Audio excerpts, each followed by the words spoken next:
Our next speaker is Amy Bordelon.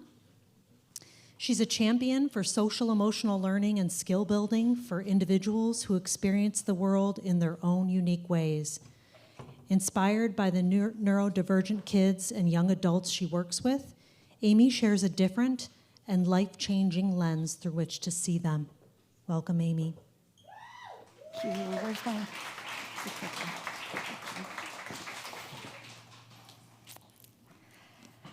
Hi, everyone. Thank you so much for coming out tonight. From my heart, it really is an honor to be here, and I'll prove it to you by letting you know this is the one item that I had on my tiny little bucket list, right? And so here I am. Yeah. Thank you. And don't worry, I got a little nervous when I realized I was crossing off my do before you die item from my bucket list, so I went ahead and threw climb Mount Everest on there, so we're good. That should buy me a little bit of time. I am a licensed marriage and family therapist, and in addition to working with kids and families for years, I've been doing social emotional skills groups with neurodivergent kiddos for approximately 2 decades now. Something else about me, besides the fact that I'm a Libra and I like long walks on the beach, is that I have attention deficit hyperactivity disorder, which makes me, like my kiddos I work with, neurodivergent.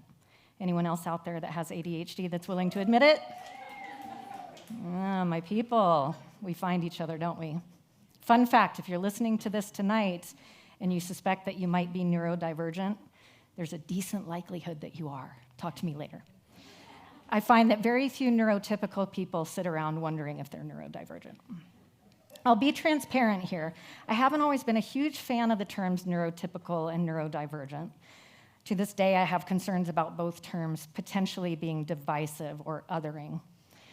But I work frequently with neurodivergent youth. You'll hear me affectionately refer to them as my kids, and I listen to what they prefer to be called. Many neurodivergent people have become attached to this term and often proudly identify with it, so that's why I choose to go with that term and why it's so meaningful to me.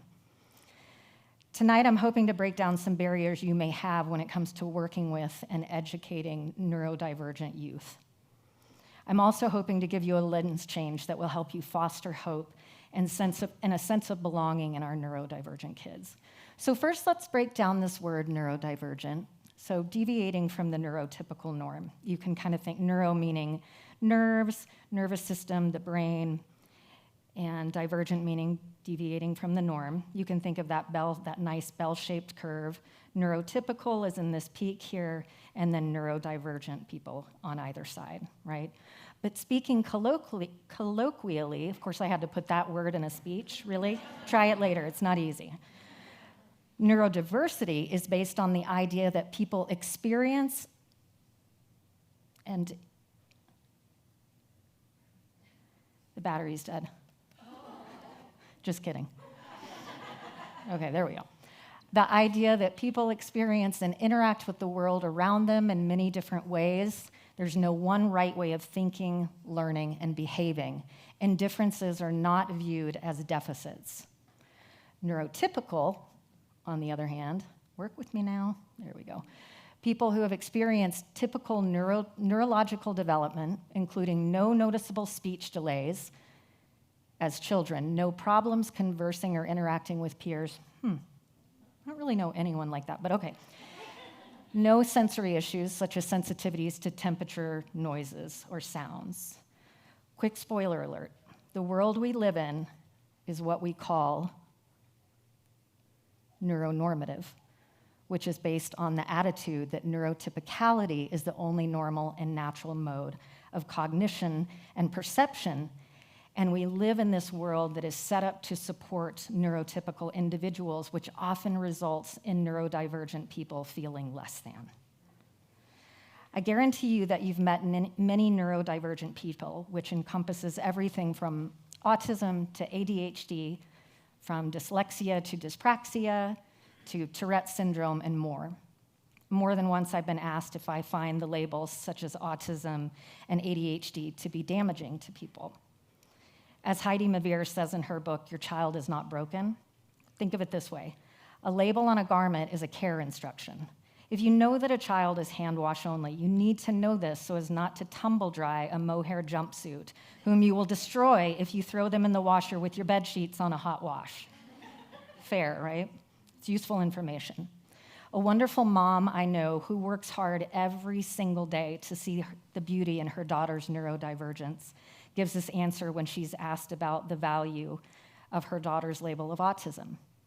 She says, because there is comfort in knowing you are a normal zebra, not a strange horse.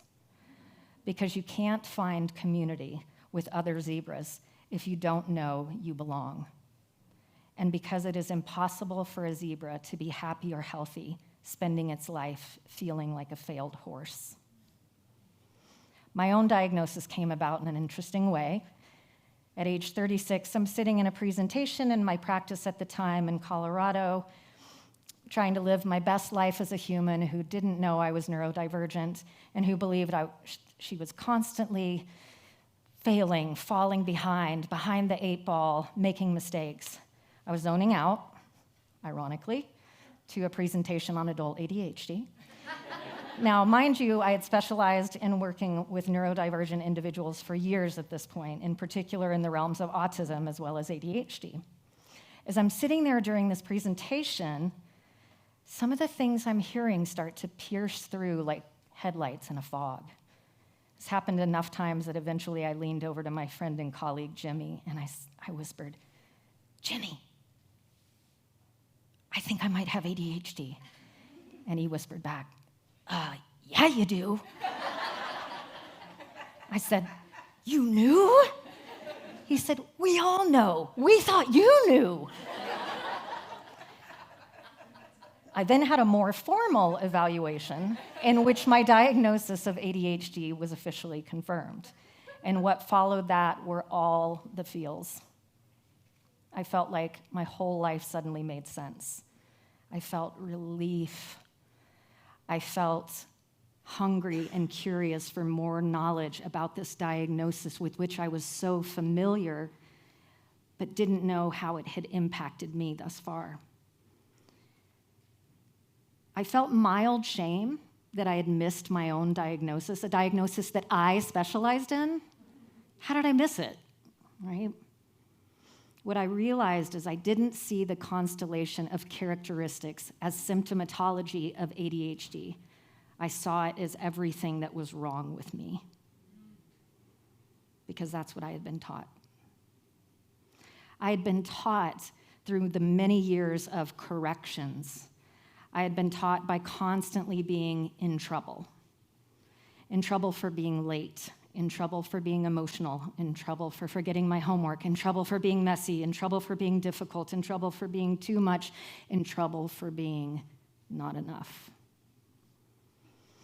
It wasn't long before I found myself in therapy trying to process these feelings when my therapist at one point leaned forward to me in his chair and asked me one of the most profound questions I've ever been asked. He simply asked, "Do you know you're not broken?" I'm guessing the 10 minutes of subsequent sobbing gave him his answer, and I'm pretty sure he knew he had hit therapy pay dirt at that point, right? Any therapists out there, you know what I'm talking about. The truth was, I had felt so inherently broken for so long that I didn't know there was any other way to feel. And it was informing every aspect of my life, from my relationships to my lifestyle choices. It was informing how I showed up in the world every single day. This led to a profound shift in my heart and a shift in the lens through which I began to view my kids. I realized I was unwittingly and unintentionally guilty of the very things that had felt so damaging to my young heart. I had spent years trying to help my kids better fit into a neuronormative mold. Because you see, what starts to happen over time is we begin to mask. Not the masking that we did during the pandemic, but the metaphorical masking that we do to try to fit into a world that is not built for us. We try to fit in to stay under the radar. We try to fake it till we make it, or until we break. The higher the level and duration of masking, the higher the risk of suicide. And I'll tell you something right now that I decided to say because of my inspiration for Amy here. This is not the only Amy in the room that thought seriously about that option. There's only one person in this room that knows that. Well, now you all do. Deep breath, as Amy said. So it begs the question, how do we, as educators, I'm losing my mic, am I? Sounds like it. There it goes. It's kind of cutting in and out. Okay. How do we as educators lower this risk for our beloved kids? It was important to me in the process of preparing for this talk to seek out answers to this question that was rattling around in my brain. What do we as educators place value on? So I bypassed my wonderful colleagues and went straight to the real experts, my kids with whom I work. I have social emotional skills groups for ages pre-K on up, so I see about 40 to 60 kids per week. And I invited 14 of my families over for pizza because I wanted to give the kids an opportunity to self-advocate and have a voice about what it's like being neurodivergent in a neuronormative world. One of the questions I asked them was, what are the kids that get the most praise in school doing to get that? Here are some of their answers. Sitting still, no wiggling, no fidgeting.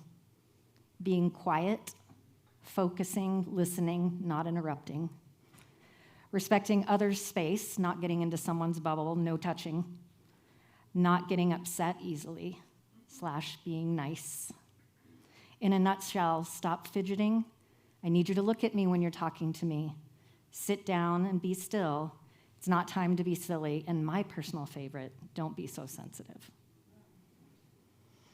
What is coming through to these vibrant, developing brains and wiggly bodies is that sitting still and being quiet are the values that we hold dear for our children. Our kids are often working harder than we can ever imagine to be what they think they're expected to be, but we are much more likely to acknowledge the kiddo who's sitting crisscross applesauce or for whom even-keeled emotions comes naturally. This brings us to the next important question. What do our neurodivergent kiddos need from us? And I cannot emphasize this overarching umbrella enough. They need relationship and connection. Relationship and connection went out over... Yes, let's hear it. Let's do this. Let's do this. Relationship and connection went out over any intervention technique or modality. So it brings us to the next important question. How do we build relationship? Our kids need unconditional positive regard. If I believe you see the good in me and that you have my well-being at heart, I am in what I call the just right zone of the brain. My guard goes down and learning can happen. Did you know that when you look at a PET scan and the amygdala is lit up, the area of the brain that is responsible for the fear responses such as fight, flight, freeze, or the newly identified one, fawn, which means to submit or appease or to mask, when the amygdala is lit up, the prefrontal cortex goes completely dark. And what is the prefrontal cortex responsible for? Problem solving, logic, reasoning. We are actually losing access to all of these skills when we're dysregulated. In group, I use team-oriented language because it lets kids know we're still okay. We're always going to be okay. Whatever just happened, we're going to be okay. I regularly use phrases like, you're not in trouble, buddy. We just have something we have to work out, and I know we can. I've got your back. We have to have connection and relationship with our kiddos to be able to co-regulate with them if they're going to have a shot at having access to that wonderful prefrontal cortex that provides them with so much. So I want to share a story with you of a kiddo that I worked with whom I'll call Lewis. I had taken him and the kids to the park during group, and when it was time to leave and return to the group location, he was not happy with me. People use the euphemism of cursing like a sailor. Sailors have nothing on a middle schooler in the middle of an expletive-laden rant. I'm just saying. I chose to validate his feelings, and wow, did that not work. Don't even try to convince me that my feelings matter to you. They've never mattered to any adult, so why would they matter to you? Don't even try to trick me into trusting you, by the way. There was a time when I'm embarrassed to say I would have responded with, feel free to talk to me about that when you can speak to me respectfully. But my lens was starting to shift by then, and so I just listened, and we finally made our way back to the group location. When we arrived there, I let him know that I wanted to speak to him and his mom. He was expecting to be in trouble. Instead, I said this to his mom. I said, I just wanted to let you know how honored I was tonight that Louis let me in to how hard it is to be him in the world. And how alone he's felt, and how difficult it's made it for him to trust adults. I feel so thankful that he shared that with me. From that moment on, my relationship with Louis, our relationship was transformed. His jaw dropped when this happened, as did his mom's. As you can imagine, his mom was hoping for the best and expecting the worst. Louis looked over at me, and he cupped his hand around his mouth. He said, Mom, close your eyes. And he said, thank you. Our kids need a sense of belonging and safety. When I constructed the kids panel and asked them about the benefits of social emotional group, the number one answer I received was feeling safe. They described this as being around others who understood them and accepted them. When our kids feel safe and engaged, they love going to that environment. Kids described our social emotional groups as places where they felt heard and they were able to be more of their true selves. And they described their best teachers as those whom they believed saw the good in them. Nothing about their teaching style, but those who saw the good in them.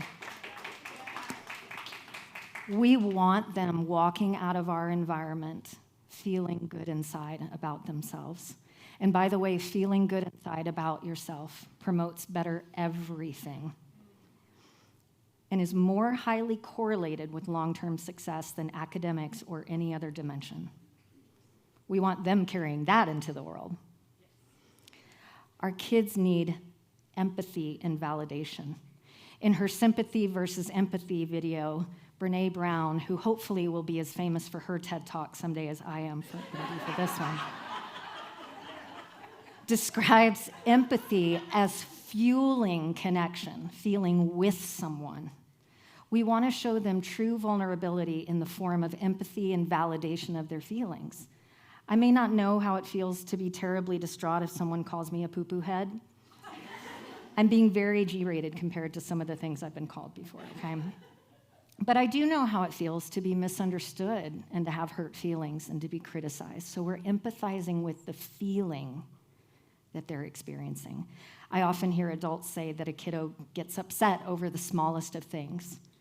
But for a child who is still building their emotional regulation skills, it's not small to them, right?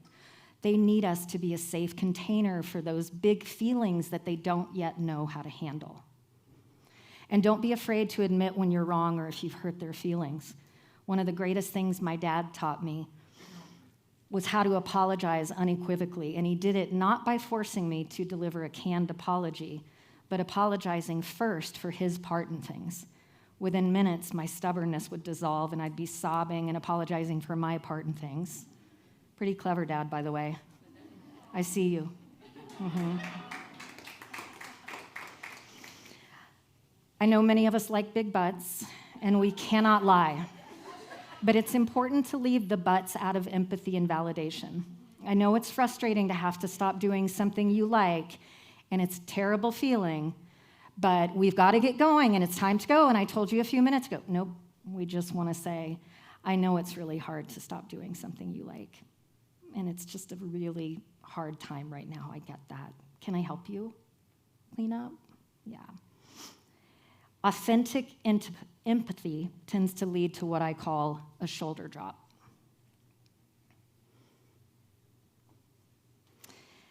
They need skill building and restorative practices rather than punishment.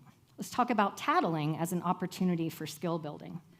Many adults adhere to a no tattling policy when approached by a kiddo who's having a conflict with a peer. I view it a bit differently in that I think that kiddo is essentially holding up a sign saying, you know that conflict resolution skill? I don't have that mastered yet. I'm still in training, and I need your help. It's at that point that we can listen, empathize, validate, then collaborate with them to make a plan, have their back, walk them through it, and the best part is they get the credit rather than us. And then we get to praise their hard work. My favorite is stop, drop, and roll because you're on fire today, buddy. You can use it anytime, it's fine. Since punishment is still widely used as a teaching tool, yes, exactly what she said.